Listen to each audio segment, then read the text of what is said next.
அந்த பாலத்துல இருந்து நாம பார்த்த கட்டடம் இதுதான். இந்த கட்டடம் இப்படித்தான் இருக்கும். இந்த கட்டடத்துக்கு பேர் வந்து போட் ஹவுஸ். 1967 to 73 அந்த காலகட்டத்தில் அப்ப இருந்த ஆட்சியாளர்களால் கட்டப்பட்டதா இந்த போட் ஹவுஸ். இந்த போட் ஹவுஸ் இங்கே மட்டும் தான் கட்டியிருக்காங்களா பாலானா? கிடையாது. இந்த கூவாறு கிட்டத்தட்ட எவ்வளோ தூரத்தில் இருக்கும், ஒரு 64 கிலோமீட்டர் தாண்டி இருக்குது.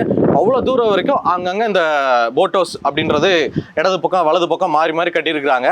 இது எதுக்காக கட்டினாங்க அப்படின்னா, மதராசப்பட்டினம் யாராலையும் மறக்க முடியாது. அந்த படத்தில் வந்து அந்த ஒரு கூவாத்தை காட்டியிருப்பாங்க. அவ்வளோ தெளிவான ஒரு நதியாக இருக்கும் அந்த கூவாறு. அதில் வந்து போட்டிங்லாம் போவாங்க பார்த்தீங்களா. ஸோ படத்தில் எப்படி காட்டியிருப்பாங்கன்னா அப்படியே கூவரமாக அப்படியே போட்டை கரையேற்றி அப்படி மாதிரி காட்டியிருப்பாங்க. பட் ரியல் சென்னையில் அந்த காலத்தில் வந்து இந்த போட் ஹவுஸில் இங்கே பாருங்கள், 1 2 இந்த 2 இடம் இருக்குது பார்த்தீங்களா.